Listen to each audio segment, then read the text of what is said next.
Petri Wine brings you Basil Rathbone and Nigel Bruce in the new adventures of Sherlock Holmes.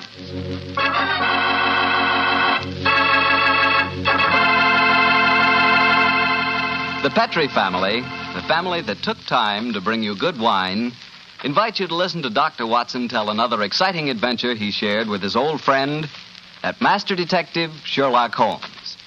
Before he starts, I can tell you something it's really worth knowing. Simply this.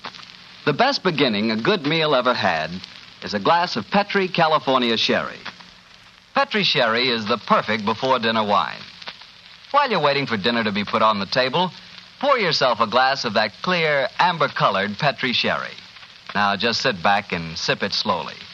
Take your time so you can thoroughly enjoy every single drop of that wonderful Petri flavor. And what a flavor that sherry has. It comes right from the sun-ripened heart of wonderful California grapes. You may be a real wine expert and know all about sherry wine, but believe me, until you've tried a Petri sherry, you're really missing something. Serve Petri sherry alone or serve it with canapes or appetizers. And by all means, serve it proudly. You can because the letters P-E-T-R-I spell the proudest name in the history of American wines, Petri.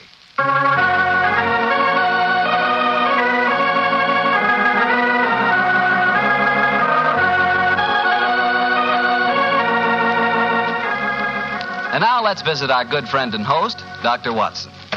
Good evening, Doctor. Good evening, Mr. Bartell. Draw up your usual chair and make yourself at home. How about a glass of sherry? That'd be very nice. All ready for tonight's story, Doctor? Yes, my boy. Here's your sherry. Thank you, sir. My story begins on a June night in 1889. My wife and I had spent a quiet evening at home, I remember. It was just about the hour that a man gives his first yawn and glances at the clock, when the tranquility of the scene was broken by the discordant jangling of our front doorbell. An emergency call for you, I suppose, Doctor. Not exactly, Mr. Bartell. It turned out to be a certain Mrs. Isa Whitney, an old friend of my wife's who'd come to us in trouble. Her husband, she told us, had been missing for 48 hours, and, knowing him to be the victim of the shocking habit of taking opium, she was convinced that he was lying drugged and stupefied in some foul den amid the London waterfronts. And I suppose you went out to try to find him? Yes, Mr. Bartell, I did. She told me that her husband had mentioned frequenting a place called the Bar of Gold in Upper Swandam Lane, so naturally that's where I began my search. I quickly located it, and after ordering my cab to wait, I entered the place. A strange sight met my eyes. Through the smoke-ridden gloom, I could catch a glimpse of bodies lying in strange, fantastic poses as they smoked the pipes of death. Most of the unhappy creatures lay silently, but some muttered to themselves and others talked together in strange, low, monotonous voices, their conversation coming in gushes and then trailing off into silence, each mumbling his own thoughts and paying little attention or heed to the words of his neighbor. As I entered, an attendant hurried up to me with an opium pipe and a supply of the drug and beckoned me to an empty berth. Master may lie here. I haven't come to stay here, my good man. I'm looking for a friend, Mr. Isa Whitney. No one by that name here, master. Well, I'm going to search this place just the same. Please not to make trouble, master. Watson. Is that you, Watson? Whitney, thank heavens I've found you, man. What time is it? It's nearly 11. Of what day? What day? Friday, June the 19th. Oh, good Lord, I thought it was Wednesday. It is Wednesday. You're trying to confuse me. I tell you it's Friday. Your wife has been waiting 2 days for you. You're mixed up in your dates, Watson. I've only been here a few hours. 3 pipes, 4 pipes. I forget how many. I'll go home with you. Here, I'll give you a hand. That's it. I have a cab waiting. I must owe some money. Will you settle up for me, Watson? Yes, of course. Here, wait here for me. Stop pulling at my sleeve, my good fellow. Who are you and what do you want? A word in your ear, please, sir. Oh, very well. What is it? Get rid of your friend and join me outside. Holmes, what on earth are you doing here in this den? Your cab waiting? Yes?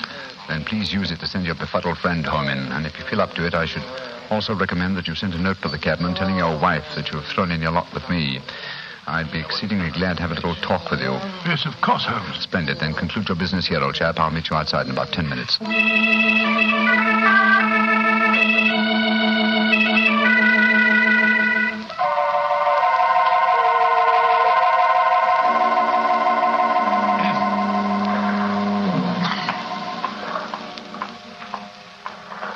Where on earth is he? It's nearly... Is that you, Holmes? Yes, Watson, it's me. Your disguise is wonderful. I never recognized you if you hadn't spoke to me just now. Disposed of your friend? Yes, of course. Splendid. Let's start walking. I have a horse and trap waiting for me in the next street. Oh, what on earth were you doing in the Bar of Gold, Holmes? Trying to get news of a missing man. You see, I'm in the midst of a very remarkable inquiry. And I'd hoped to get a clue from the incoherent ramblings of those poor devils back there. There's the horse and trap under the street lamp on the corner. You'll come with me, Watson. Yes, of course, if I can be of any use. A trusty comrade is always of use. My room at the Cedars has 2 beds in it. The Cedars? Yes, that's Mr. Neville St. Clair's house and our present destination. It's near Lee in Kent, about 7 miles from here. I'm using it as a headquarters while I conduct my inquiries. Evening, Mr. Holmes. Everything all right? Yes, thank you, John. Get in, Watson. Right, John. I shan't need you any more tonight, John. Here's £1/2 for you. Look out for me tomorrow about 11. Right you are, Mr. Holmes. Good night, gentlemen. Good night, John. Go on, get up. Well, Holmes, if we have a 7-mile drive ahead of us, perhaps you'll tell me about the case that you're working on. With pleasure, old chap. But first, take the reins for a few minutes, will you? I want to remove my makeup and take off my wig and be comfortable. After that, I'll tell you why we are headed for the Kentish countryside at this hour of the night.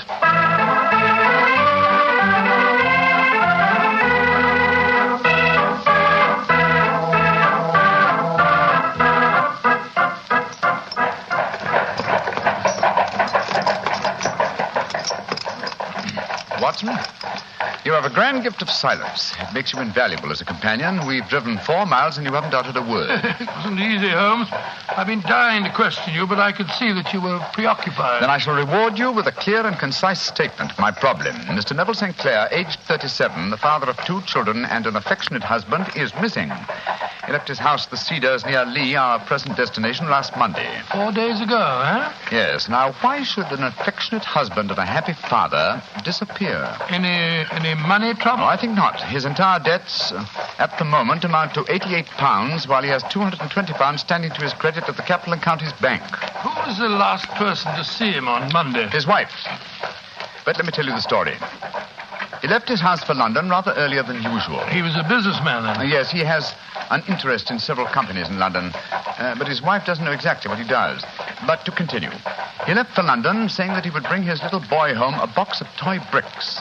Now, by the merest chance, his wife received a telegram shortly after his departure saying that a parcel of considerable value was waiting for her at the offices of the Aberdeen Shipping Company. Aberdeen Shipping? Why, their offices are in Fresno Street. I drove by them tonight. Exactly. And Fresno Street branches out of Upper Swandam Lane, where the Bar of Gold is situated. Ah, now I'm beginning to understand. Go on, Holmes, go on. Mrs. St. Clair took a train for London and at exactly 4:35 on Monday last found herself walking past the Bar of Gold. Suddenly, she heard a cry and, looking up, was horrified to see her husband beckoning to her from a second-story window. Great Scott, was he a prisoner or was he there of his own free will, do you suppose? Undoubtedly, he was a prisoner. The window was open, and she distinctly saw his face, which she described as being terribly agitated. Really? He waved his hand to her frantically and then vanished from the window so suddenly that it seemed to her that he had been dragged back by some irresistible force from behind. Good gracious me. One singular point which struck her quick feminine eye was that although he wore the coat he had left for London in, he wore neither collar nor tie. Well, what did she do? Rushed down the steps into the Bar of Gold and attempted to go up the staircase leading to the second floor. I suppose that Oriental fellow that I talked to tonight stopped her. Exactly. In fact, he pushed her out of the door and slammed it after her. She rushed down the lane and a few moments later was lucky enough to meet a sergeant and 2 constables. She took them back with her to the Bar of Gold, of course. Yes. They went with her to the room in which Neville St. Clair had last been seen. Of course, there was no sign of him. In fact, on the whole floor, there was no one to be found except a hideous, deformed beggar who seemed to live there. From what Mrs. St. Clair told me, it appears that the sergeant conducted the examination quite intelligently. Certain you saw your husband at this window, Mrs. St. Clair? I'm positive, Sergeant. And the Lascar swears no one's been upstairs this afternoon. Well, he's probably lying. But let's see what this cripple fellow has to say for himself. Here, you. What do you want with me? I ain't done nothing. Now, you heard what this lady said. Did you see her husband go in this room a few minutes ago? I didn't see nobody, and I've been here all the afternoon. You live here? Yes. And you swear on oath that no one's been in this room for the last few hours? Yes, I do. Mrs. St. Clair, I know that you think you saw your husband, but don't you suppose... Look on the table. It's just a wooden box, Mum. But I know what's inside it. There, see? Oh, it's a lot of wooden bricks like kids play with. My husband came to London today especially to buy them for our son. You can't disbelieve me now, Sergeant. Don't think I can, Mum. I'll take another look round. Where does this door lead to? My bedroom. Yeah, you won't find nothing in there. Oh, we'll look just the same. Hello. There's bloodstains on this window ledge. Fresh bloodstains. How do you account for that? Well, I don't know nothing about it. And the window overlooks the river, just where the water's good and deep, too. Nice place to tip a body out. Here, come here, you. Yeah, I ain't done nothing. You've got bloodstains on your right sleeve. What do you got to say about that? Well, I cut my finger, see? And then I went and opened the window ladder. That's how the blood got there. Did you think I was born yesterday? Let's have a look in this chest of drawers. Hello. Hello, whose clothes are these? Pair of trousers, socks, shoes, hat. Everything except the coat, eh? Mrs. Sinclair, will you come in here, please, Mum? What have you found, Sergeant? These clothes. Are they your husband's, Mum? Yes. Yes, they are. What's happened to him, Sergeant? I'm afraid he's met with foul play, Mum. And this man knows what happened, only he won't talk. I don't know nothing, I tell you. Oh, don't you? Well, I arrest you in the name of the law, and I warn you that anything you say... And so, Watson, the sergeant arrested this crippled beggar. No, I'm not surprised. What have they been able to find out about him? Surprisingly little. His name is Hugh Boone. And he's a professional beggar, quite a successful one, I gather. His pathetic appearance attracts great sympathy. There's a shock of orange hair and a pale face that is disfigured by a horrible scar which has twisted the outer edge of his upper lip. And he was the last man to see Neville Sinclair alive, eh? So it would seem. The Lascar downstairs has been cross-examined relentlessly, but he swears that he has no knowledge of the crime. Have there been any further Oh, yes, old developments? chap. Yes, indeed there have. The ebbing tide gave a fresh clue. Do you mean Sinclair's body was washed up? No, his coat. What? With every pocket stuffed with pennies and halfpennies. 421 pennies and 270 halfpennies, to be exact. There's no wonder that it had not been swept away by the tide. But a human body was a different matter. Yes, there's a strong eddy between the house and the wharf. It seems likely that the weighted coat had remained when the stripped body had been carried away into the river. Well, the other clothes were found in the room. Why would the body be dressed in a coat alone? We can only surmise, old chap, but supposing that this man Boone had thrust Neville Sinclair through the window and into the river, what would he do then? Try and dispose of the telltale garments. Yes, that would be logical, wouldn't it? He would seize the coat and be in the act of throwing it out of the window when it would occur to him that it would float and not sink. So he loaded the pockets with coins to make it sink. Quite so. Yes, of course. But he has little time, for he has heard the scuffle downstairs when Mrs. Sinclair tried to force her way up. He only succeeded in getting as far as throwing the coat out when the police arrived on the scene. Well, that seems perfectly feasible. Well, it'll do as a working hypothesis anyway. Neville Sinclair disappeared on Monday, and yet we still don't know what he was doing in the opium den. What happened to him when he got there, or where he is now? Oh, what Hugh Boone, the beggar with the twisted lip, had to do with his disappearance. Now, here we are at our destination. Well, there's a light burning. Mrs. Sinclair must be waiting up for you. Yes, poor woman. I hate to return here with no news of her husband, but she's being brave, Watson, extremely brave. We must do everything we can to comfort her.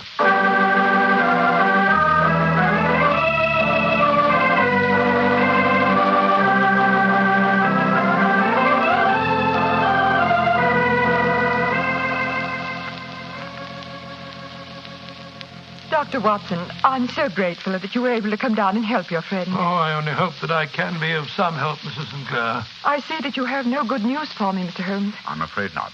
No bad. No. Thank heaven for that. Mr. Holmes, tell me honestly, do you think that Neville is still alive? Well, Frankly, now. Frankly, then I don't. You think he's murdered? Oh, I don't say that, but perhaps you see... And on what day did he meet his death? On Monday. Then perhaps, Mr. Holmes, you can explain how I received a letter from him today. What? Well, where is the letter, madam? Here. Let me see it. This is very crude writing on the envelope. Surely it's not your husband's hand? No, but the writing in the letter is. Uh-huh. This letter contained an enclosure. Yes, there was a ring. His signet ring. What does the letter say, Holmes? Dearest, do not be frightened. All will come well. There is a huge error which it may take some little time to rectify. Wait in patience. And it's signed Neville. Mm-hmm. Written in pencil on the flyleaf of a notebook. No watermark. Posted today in Gravesend by a man with a dirty thumb. Mm-hmm. And the flap has been gummed, if I'm not mistaken, by a man who has been chewing tobacco. My husband must be alive, Mr. Holmes. This might be a clever forgery to put us off the track. But the signet ring. Yes, it may have been taken from him. But the handwriting and then the postmark. Might have been written on Monday and only posted today. I won't be discouraged, Mrs. Mr. St. Holmes. Clair, I have no wish to discourage you. I'm just trying to be practical. If your husband is alive and able to write letters, why should he remain away from you? I can't imagine. He made no special remarks before leaving on Monday? No, none. Except to say that he was going to buy the wooden blocks.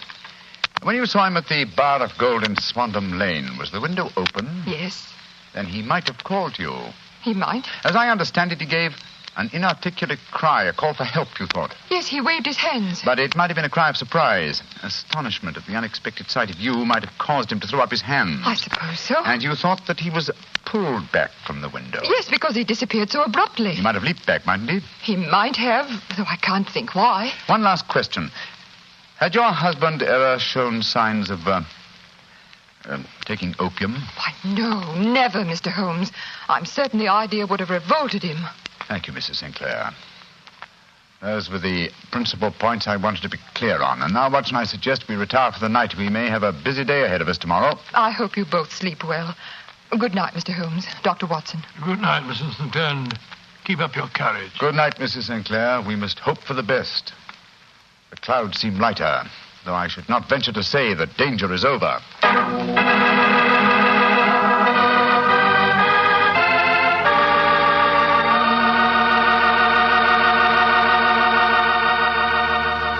You'll hear the rest of Dr. Watson's story in just a second. So I'm just going to remind you that when you buy Petri California sherry, you have a choice of two kinds of sherry.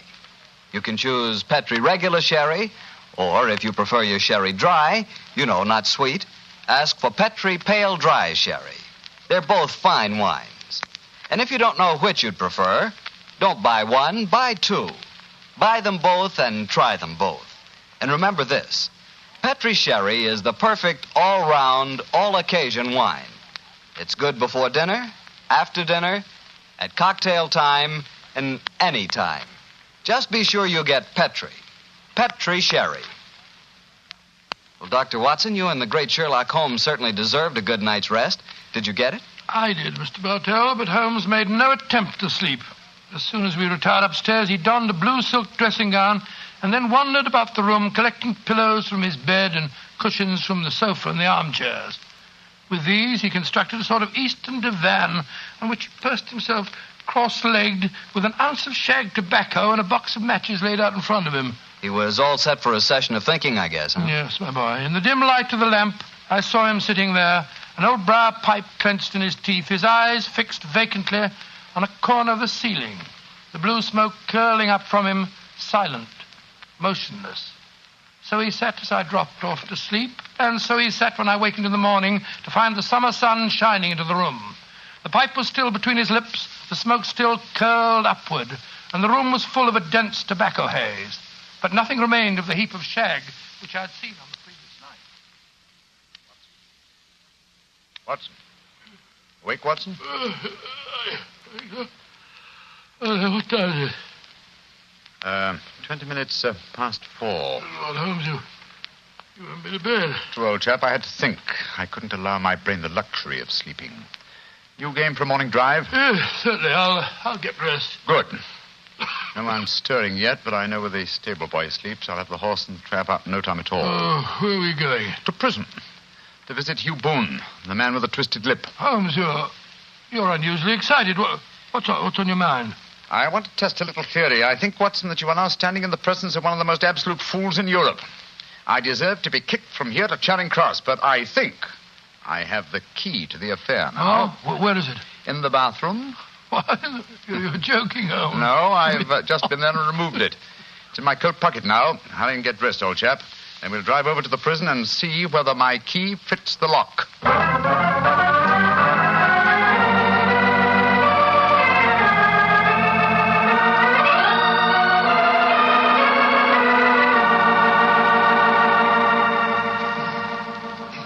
Well, good morning, Mr. Holmes. Dr. Watson. Good morning, officer. Good morning. Well, you're a couple of early birds, and no mistake. Yes, Constable. We're searching for the proverbial worm.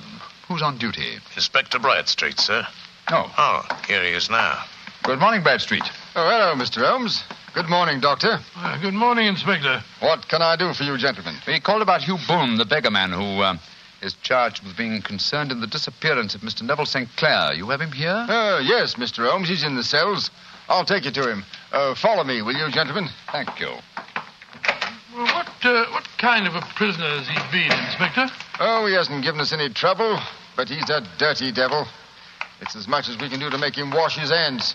His face is as black as a tinker's. So he has an aversion to washing, has he? Yes, Mr. Holmes. Well, once his case has been settled, he'll have a regular prison bath, and when you see him, I think you'll agree with me that he needs it. Well, here we are. This is his cell. He's still asleep. Good Lord, what a filthy, repulsive-looking fellow. Yes, he's a beauty, isn't he? Want to go in, Mr. Holmes? Please, Inspector.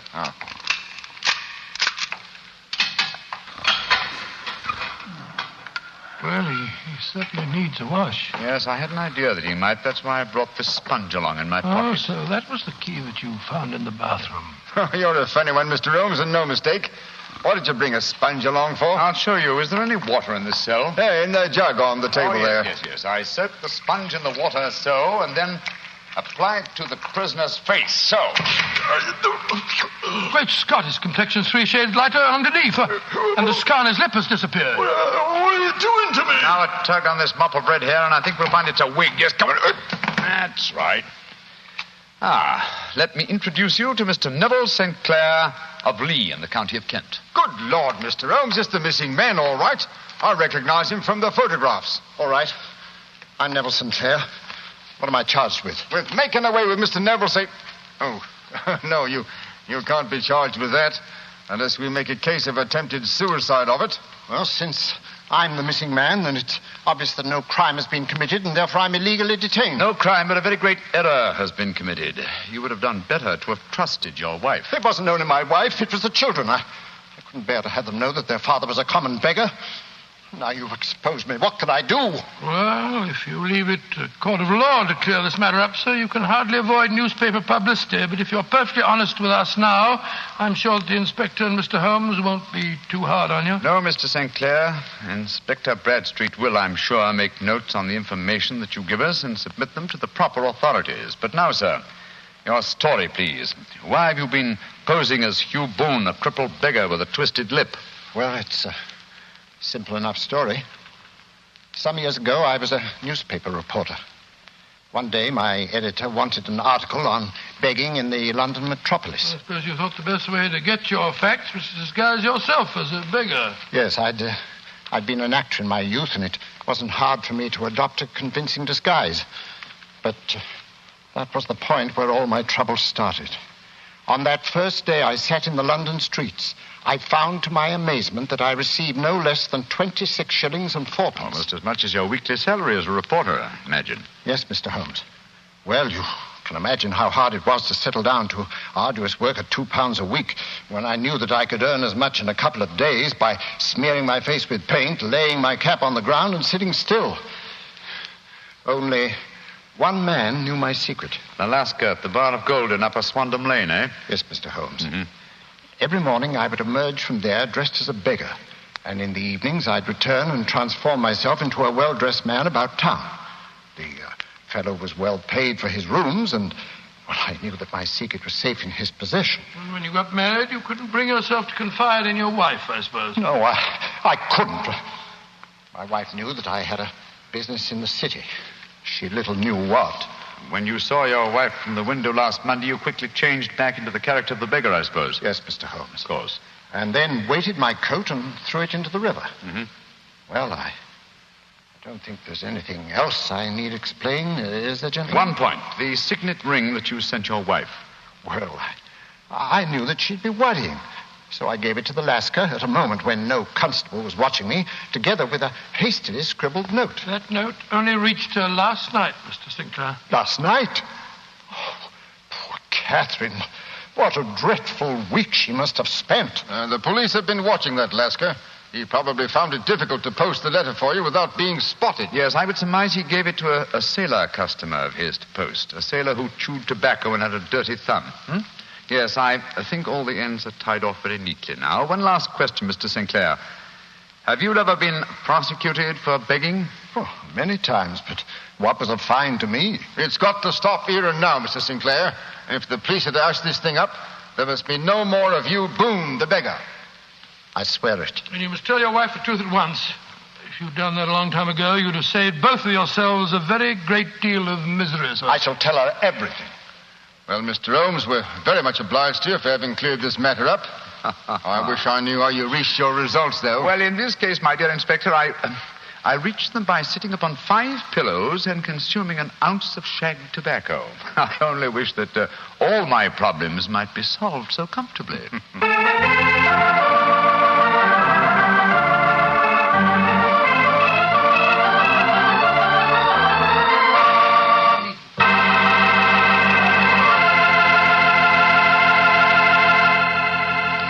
Doctor, that was some story.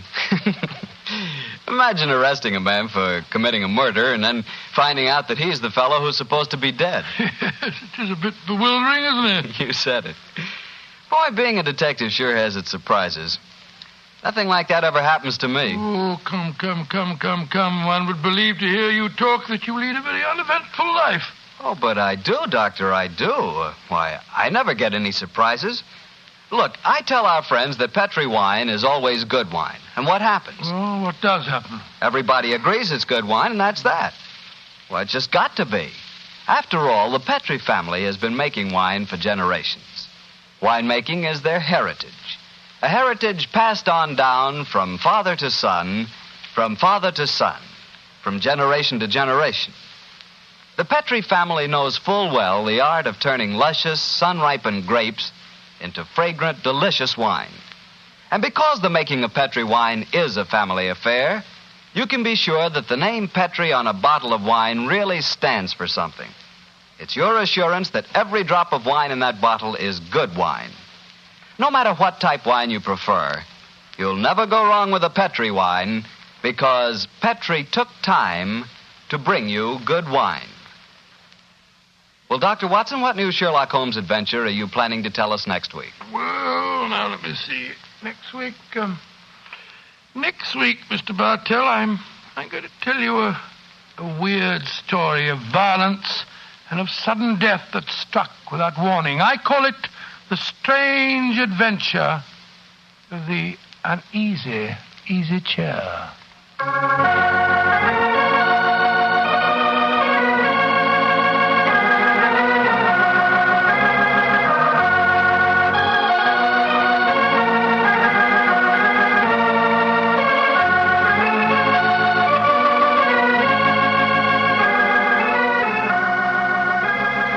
Tonight's Sherlock Holmes adventure was adapted by Dennis Green and Anthony Boucher from Sir Arthur Conan Doyle's story, The Man with the Twisted Lip. Music is by Dean Fosler. Mr. Rathbone appears through the courtesy of Metro-Goldwyn-Mayer, and Mr. Bruce through the courtesy of Universal Pictures, where they are now starring in the Sherlock Holmes series.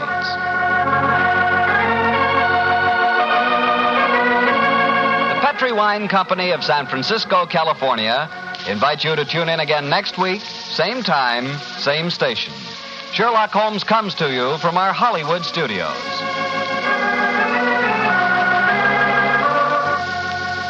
This is Harry Bartell saying goodnight for the Petri family.